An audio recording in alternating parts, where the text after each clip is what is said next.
A'udzu billahi minasyaitonir rajim. Bismillahirrahmanirrahim. Nuhdikum tahiyatan islamiyatan tahiyatan min qalbin amikum bihubbikum syirkum salama lil jannah. Assalamualaikum warahmatullahi wabarakatuh.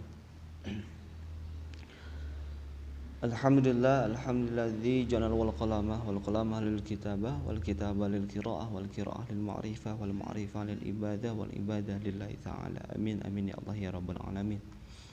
Puji syukur kehadirat Allah Subhanahu wa taala, salawat tercurahkan kepada baginda alam, pembawa revolusi Islam, pendobrak keangkaran murkaan, Nabi bana wa syafi'ina wa karimina wa maulana Muhammad sallallahu alaihi wasallam.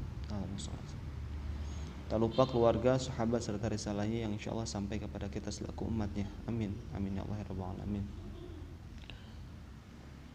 Yang kami hormati selaku dosen pengempu dalam mata kuliah ini, beribu terima kasih kami ucapkan karena telah memberikan kesempatan kepada kami untuk memaparkan materi pada hari ini. Untuk mempersingkat waktu, saya akan memulai presentasi ini dengan bacaan Bismillahirrahmanirrahim. Pengertian manajemen pemasaran pendidikan. Menurut Kamus Besar Bahasa Indonesia, mengenai arti manajemen yaitu yang pertama, penggunaan sumber daya secara efektif untuk mencapai sasaran. Yang kedua, pimpinan yang bertanggung jawab atas jalannya perusahaan dan organisasi. Sedangkan pemasaran diartikan sebagai perihal berupa proses, cara, perbuatan yang menyangkut penyebarluasan barang dagangan atau barang atau jasa dari produser kepada konsumen. Dengan demikian, manajemen pemasaran adalah manajemen dengan sistem yang berpegang pada hakikat saling berhubungan antara semua bidang fungsional sebagai dasar pengambilan keputusan di bidang pemasaran. Sedangkan yang dimaksud pendidikan dalam Sisdiknas adalah pendidikan adalah usaha sadar dan terencana untuk mewujudkan suasana belajar dan proses pembelajaran agar peserta didik secara aktif mengembangkan potensi dirinya untuk memiliki kekuatan spiritual keagamaan, pengendalian diri, kepribadian, kecerdasan, akhlak mulia, serta keterampilan yang diperlukan dirinya, masyarakat, bangsa, dan negara. Dan juga dilihat dari segi manajemen pemasaran, pendidikan sendiri dapat dikatakan sebagai produk jasa yang merupakan sesuatu tidak berwujud akan tetapi dapat memenuhi kebutuhan konsumen yang dapat diproses dengan menggunakan atau tidak menggunakan bentuk produk fisik, dan proses yang terjadi merupakan interaksi antara penyedia jasa dengan pengguna jasa yang memiliki sifat tidak mengakibatkan peralihan hak atau kepemimpinan. Jadi, manajemen pemasaran pendidikan adalah manajemen dengan sistem yang berlandaskan pada hakikat saling berhubungan antara semua bidang fungsional dalam sebuah lembaga pendidikan, pengambilan keputusan di bidang pemasaran yang berorientasi pada konsumen. Selanjutnya ada tujuan dan fungsi pemasaran pendidikan. Yang pertama, memberikan informasi kepada masyarakat tentang produk-produk lembaga pendidikan. Yang kedua, meningkatkan minat dan ketertarikan masyarakat pada produk lembaga pendidikan. Yang ketiga, membedakan produk lembaga pendidikan dengan lembaga pendidikan yang lain. Yang keempat, memberikan penilaian pada masyarakat dengan produk yang ditawarkan.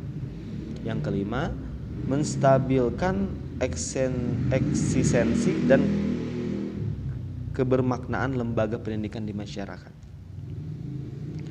Jadi, yang ingin dicapai dari pemasaran pendidikan adalah mendapatkan pelanggan yang disesuaikan dengan target, baik itu yang berkaitan dengan kualitas maupun kuantitas dari calon pelanggan atau siswa. Sedangkan fungsi dari pemasaran pendidikan adalah sebagai langkah pembaharuan ketika sebuah lembaga pendidikan harus mengikuti atau mengimbangi ketatnya persaingan dalam peroleh pelanggan atau customer. Jadi, pemasaran pendidikan berguna sebagai suatu langkah dalam mengimbangi posisi pendidikan di era persaingan global. Selanjutnya ada proses manajerial pemasaran pendidikan. Yang pertama ada perencanaan. Beberapa hal yang perlu dilakukan dalam membuat perencanaan pemasaran adalah menentukan visi misi tujuan umum dan tujuan khusus lembaga pendidikan. Selanjutnya, menganalisis ancaman dan peluang eksternal lembaga pendidikan. Dalam ancaman dan peluang eksternal ini dibagi menjadi 4. Yang pertama, lingkungan publik, yaitu kelompok atau organisasi yang tertarik pada kegiatan lembaga. Yang kedua, lingkungan kompetitif, yaitu lembaga lain yang bersaing untuk mendapatkan perhatian atau loyalitas dari kelompok sasaran. Yang ketiga, lingkungan makro, yaitu kekuatan fundamental berskala besar yang membentuk peluang dan ancaman terhadap lembaga tersebut. Yang keempat, lingkungan pasar, yaitu kelompok dan organisasi yang bekerja sama dengan lembaga tersebut untuk mencapai visi dan misi mereka. Dan yang terakhir adalah mengetahui kecenderungan kondisi pasar sekaligus menentukan calon siswa yang akan dipilih lembaga pendidikan. Selanjutnya yang kedua ada pelaksanaan. Suatu hal penting yang perlu diperhatikan dalam pelaksanaan pemasaran adalah memperhatikan variabel-variabel yang dapat menarik minat pelanggan. Hal ini diperlakukan untuk pencapaian sebuah kontrol yang baik karena lembaga pendidikan sangat memerlukan informasi-informasi yang akurat dan memadai. Kemudian, informasi yang telah didapatkan digunakan sebagai acuan dalam pelaksanaan kontrol dan evaluasi. Dalam pengendalian terdapat 3 jenis kontrol yang dilakukan oleh organisasi nirlaba seperti suatu lembaga di pendidikan, yaitu yang pertama rencana kontrol tahunan meliputi monitoring pada kinerja pemasaran yang berlangsung untuk meyakinkan bahwa volume penjualan tahunan dan keuntungan yang ditargetkan. Alat utamanya adalah analisis penjualan, analisis pangsa pasar, analisis anggaran pemasaran, dan penelusuran sikap pasar. Selanjutnya ada kontrol profitabilitas, yaitu determinasi atau profitabilitas yang aktual dari pemasaran yang telah dilakukan. Dan akhirnya dapat didefinisikan titik-titik kelemahan dan pelaksanaan pemasaran, misalnya sesuai layanan dengan kebutuhan di masyarakat, segmen pasar, saluran promosi, dan lain sebagainya. Kemudian audit pemasaran bertujuan menganalisis tujuan pemasaran, strategi dan sistem yang diadaptasikan, optimum dan lingkungan tujuan pemasaran yang telah diramalkan. Selanjutnya, langkah-langkah strategis pemasaran pendidikan. Yang pertama, identifikasi pasar, yaitu sebuah penelitian yang dilakukan untuk mengetahui kondisi dan ekspektasi pasar termasuk atribut-atribut pendidikan yang menjadi kepentingan konsumen pendidikan. Segmentasi pasar dan positioning, yaitu membagi pasar menjadi kelompok pembeli yang dibedakan berdasarkan kebutuhan, karakteristik atau tingkah laku yang mungkin membutuhkan produk yang berbeda.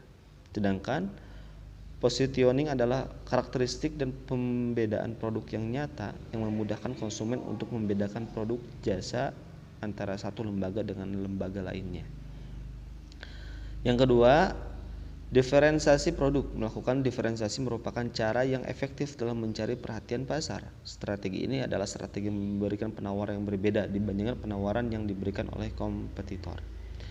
Dan yang terakhir adalah komunikasi pemasaran, yaitu publikasi presentasi oleh media independen seperti berita dalam media massa, pelayanan sekolah.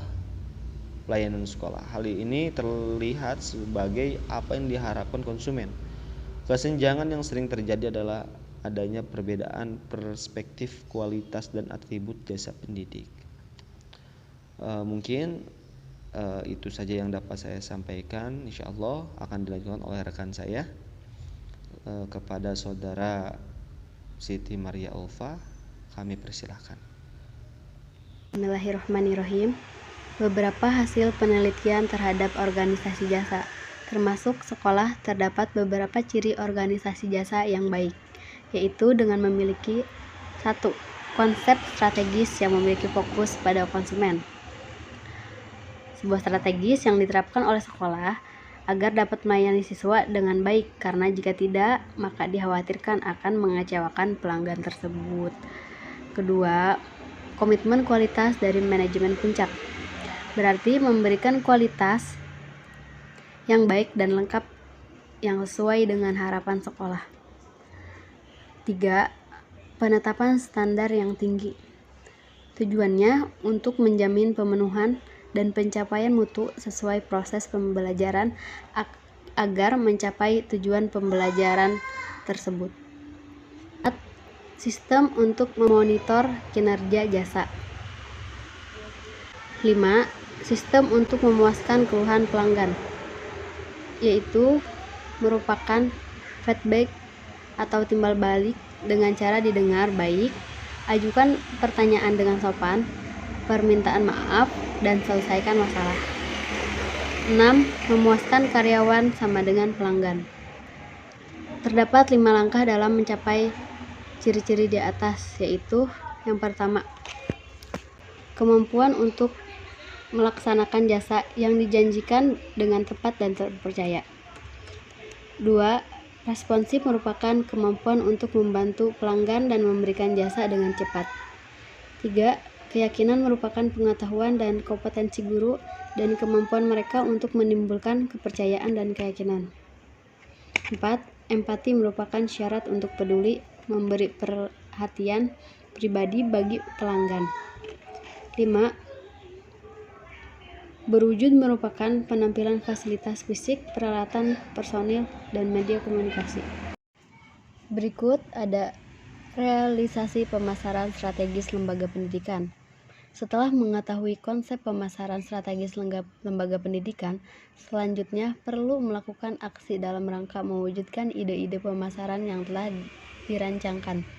Pada hakikatnya, pemasaran lembaga pendidikan dapat menggunakan berbagai macam media yang dianggap mendukung terwujudnya tujuan pemasaran sebagaimana yang diinginkan. Namun, pada makalah ini penulis berupaya memberikan beberapa aksi praktis dari pemasaran lembaga pendidikan yang meliputi: yang pertama, penerbitan majalah. Berdasarkan publik sasaran yang dituju, majalah dapat diklasifikasikan kepada majalah internal magazine, eksternal magazine, dan internal magazine. Penerbitannya harus direncanakan secara matang, baik mengenai penentuan jenis majalah, penentuan pemret, staf redaksi, biaya kertas, dan percetakan. 2. Pembuatan rubrik di radio, film dokumenter.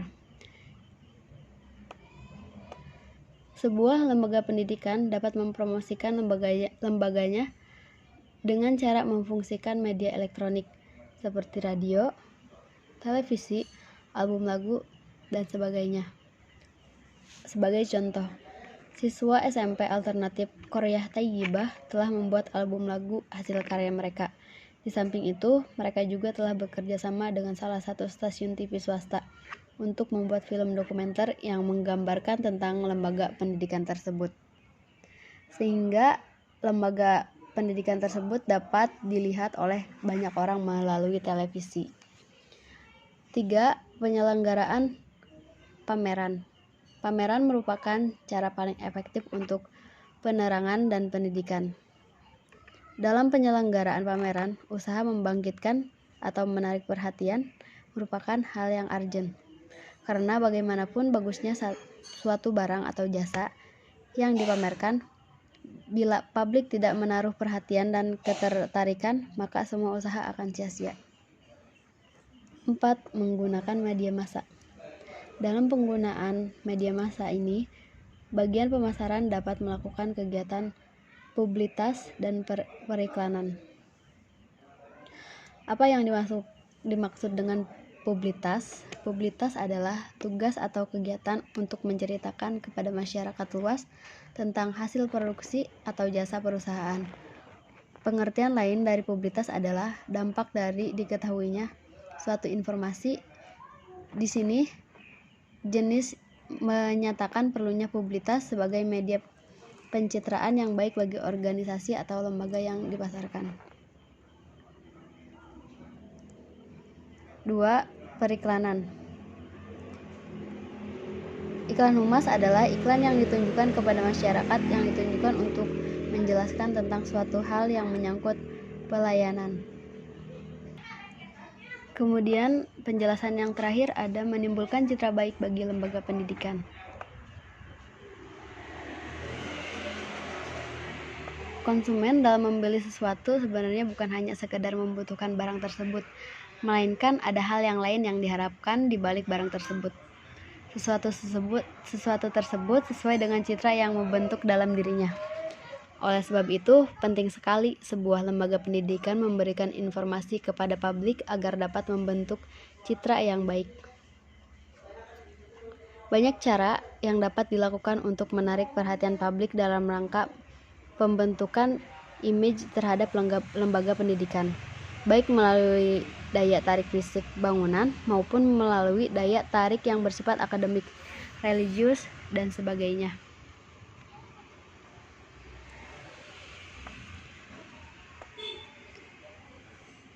Contohnya yang pertama, 1. Membenahi gedung sekolah yang menghadap ke jalan secara dengan desain yang baik sehingga menarik perhatian masyarakat. 2. Memasang lampu kuning kedap-kedip perhatian hati-hati atau pelan-pelan bagi pengemudi. Karena dalam sekolah banyak sekali orang yang bergerombol dan sehingga menimbulkan kemacetan di jalan. 3. Kerjasama dengan media. 4. Kepala sekolah gencar mengadakan pidato-pidato, menghadiri pertemuan-pertemuan, dan menginformasikan lembaganya dengan baik. 5. Memberikan konsultasi dan nasihat-nasihat yang diperlukan sebagai layanan masyarakat. 6. Mengadakan peringatan hari besar keagamaan.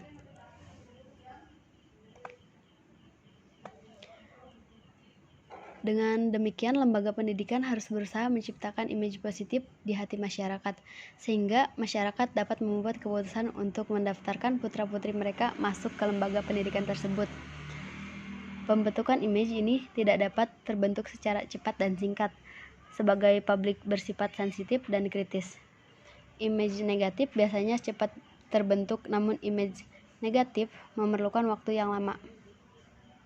Oleh karenanya, lembaga pendidikan secara terus-menerus membangun, membentuk, dan mempertahankan image positif. Citra yang baik akan mendukung keberhasilan suatu lembaga pendidikan. Terakhir, penutupan ada kesimpulan. Dalam pemasaran, kita temukan ada yang berorientasi pada profil organization dan ada pemasaran yang berorientasi pada non-profil organization. Mengenai lembaga pendidikan adalah termasuk ke dalam non-profil organization. Lembaga pendidikan adalah sebuah kegiatan yang melayani konsumen berupa murid, siswa, mahasiswa, dan juga masyarakat umum yang dikenal dengan stakeholder. Lembaga pendidikan pada hakikatnya bertujuan memberi layanan. Jadi, strategi pemasaran jasa pendidikan berarti rencana yang komprehensif pada kegiatan lembaga pendidikan dalam memberi layanan jasa pendidikan yang memuaskan kepada pengguna dengan cara memperhatikan konsep, model, produk, biaya pendidikan, dan strategi distribusi informasi jasa lembaga pendidikan.